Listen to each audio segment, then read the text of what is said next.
अपनी चोंच में चिड़िया का एक पंख लिए गोरी कौवी उड़ती हुई जा रही थी। वो सीधी मिट्ठू तोते के घर जाती है।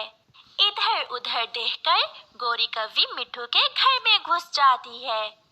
गोरी कौवी मिट्ठू के घर जाकर उसका बारसों के लिए जमा किया हुआ सारा ही भोजन खा लेती है और चिड़िया का पंख वहां फेंक देती है। अब आएगा मजा, मैंने मिट्ठू का भोजन खा लिया और चोर बनेगी चिड़िया। हंसते हुए गोरी कौवी वहां से भाग जाती है। हरियाली, चलो जल्दी से घर चलो, आज हमारा बारसों के लिए भोजन इकट्ठा हो गया है। अब हम बेचिंतित होकर दूसरे जंगल सैर करने जा सकते हैं। मिट्ठू जी, मैं तो थोड़े दिनों के लिए अपनी माँ के पास भी जाऊंगी। कई महीने दिन रात बारसों के लिए भोजन जमा करके मैं तो थक गई हूँ। मिट्ठू और उसकी पत्नी हरियाली तोती घर जाते हैं।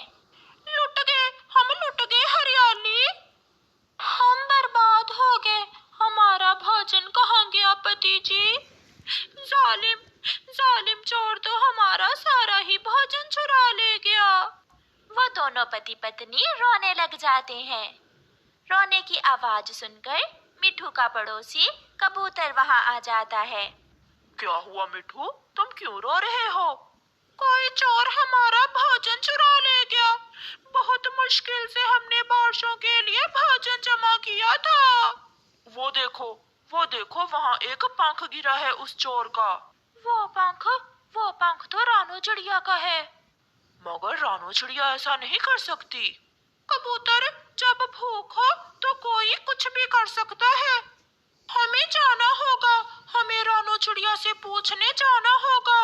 फिर हरियाली और उसका पति मिट्ठू रानू चिड़िया के घर जाते हैं। रास्ते में उन्हें गोरी कौवी मिलती है। मिट्ठू, सुबह जब तुम भोजन लेने गए हुए थे तो रानू चिड़िया तुम्हारे घर क्या करने गई थी? क्या रानू चिड़िया गई थी हमारे घर? हाँ हरियाली, मैंने उसे खुद देखा था। ऐसे भागी जा रही थी जैसे कोई चोर हो। इसका मतलब रानू चिड़िया ने ही हमारा भोजन चुराया है। हाय, मैं मर गई, अब रानू भी चोरियां करने लगी। मिट्ठू, अपनी तेज चोंच से मार मार कर पंख तोड़ दो उसके। मैं छोड़ूंगा नहीं उसे। गुस्से में मिट्ठू और उसकी पत्नी चिड़िया के घर चले जाते हैं। चिड़िया अपने घर के बाहर ही बैठी हुई थी। कुछ पूछे बिना जाकर मिट्ठू अपनी तेज चोंच से चिड़िया पर हमला कर देता है। इधर मार उधर मार। मिट्ठू, छोड़ो मुझे, क्या तुम पागल हो गए हो? मैंने क्या किया है? तुमने भोजन चुराया है हमारा। मिट्ठू चिड़िया को छोड़ देता है। मांग कर ले लेती चिड़िया, मैंने वो भोजन बहुत मेहनत से जमा किया था। मैंने नहीं चुराया तुम्हारा भोजन, मेरे घर में भोजन है। मैंने तो खुद बारसों के लिए ढेर सारा भोजन जमा किया हुआ है। छोड़नी चिड़िया, शाम से पहले पहले मेरा भोजन मुझे वापस ला कर दो, वरना मैं छोड़ूंगा नहीं तुम्हें। चलो हरियाली, इस चिड़िया के लिए इतना ही काफी है। तोता और तोती वहां से चले जाते हैं।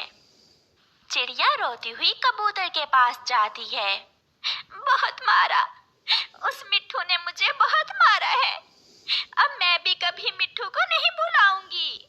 चिड़िया, वो बहुत गुस्से में था, मैंने उसे मना किया था। किसी ने मिट्ठू का भोजन चोरी करके तुम्हारा पंख वहां फेंक दिया है। जो भी है कबूतर भैया, आपको अच्छे से मालूम है मैं चोरी नहीं करती। मिट्ठू को पहले हकीकत को जान लेना चाहिए था। फिर चिड़िया रोती हुई घर जाती है और अपने घर से जमा किए हुए भोजन से कुछ भोजन एक बोरी में डालकर मिट्ठू के घर जाती है। लो, ये भोजन ले लो। अगर तुम मुझे इतना ही चोर मानते हो तो मैंने तुम्हारा भोजन वापस कर दिया, मगर अब कभी भी मुझसे बात न करना। चिड़िया, एक चोरी और दूसरा हमें इमोशनल ब्लैकमेल कर रही हो। नहीं करेंगे, हम तुमसे कभी बात नहीं करेंगे। फिर कुछ दिन गुजर जाते हैं। कालू, अब मिट्ठू की बात तो हुई पुरानी, आज देखो मैं क्या करती हूँ। आज मैं मिट्ठू को कबूतर से पिटवाऊंगी। बहुत मजा आएगा, मुझे मिट्ठू को पीटते हुए देखकर बहुत मजा आएगा। गौरी एक हरे रंग का पंख लेकर कबूतर के घोंसले में जाती है। कबूतर के घोंसले में सरसों के बीज रखे हुए थे। गौरी वो बीज उठा लेती है और वहां मिट्ठू का पंख फेंक देती है। थोड़ी दूर हरे पत्तों में छुपा हुआ मिट्ठू ये सब देख लेता है। इसका मतलब पहले चिड़िया मुझसे पिटी और अब मैं पिटूंगा कबूतर से। असल चोर तो गौरी कौवी है। चोर चोर चोर, कोई सुने, कबूतर है, कबूतर कहाँ हो? मिट्ठू शोर मचाता है। शोर सुनकर सब वहां आ जाते हैं। क्या हुआ? मैं तो देखने आई थी कि कबूतर ने कोई अंडा भी दिया है या ऐसे ही कबूतर का घोंसला खाली है। तुम चोरनी भी हो और झूठी भी। रखो मेरे सरसों के बीज, यहाँ रखो। फिर मिट्ठू और कबूतर गौरी कौवी की खूब पिटाई करते हैं। बहुत मुश्किल से जान छुड़वाकर गौरी वहां से भागती है। यार कबूतर, मैं बहुत शर्मिंदा हूँ। मैंने जो चिड़िया से कहा, मैं उस पर बहुत शर्मिंदा हूँ।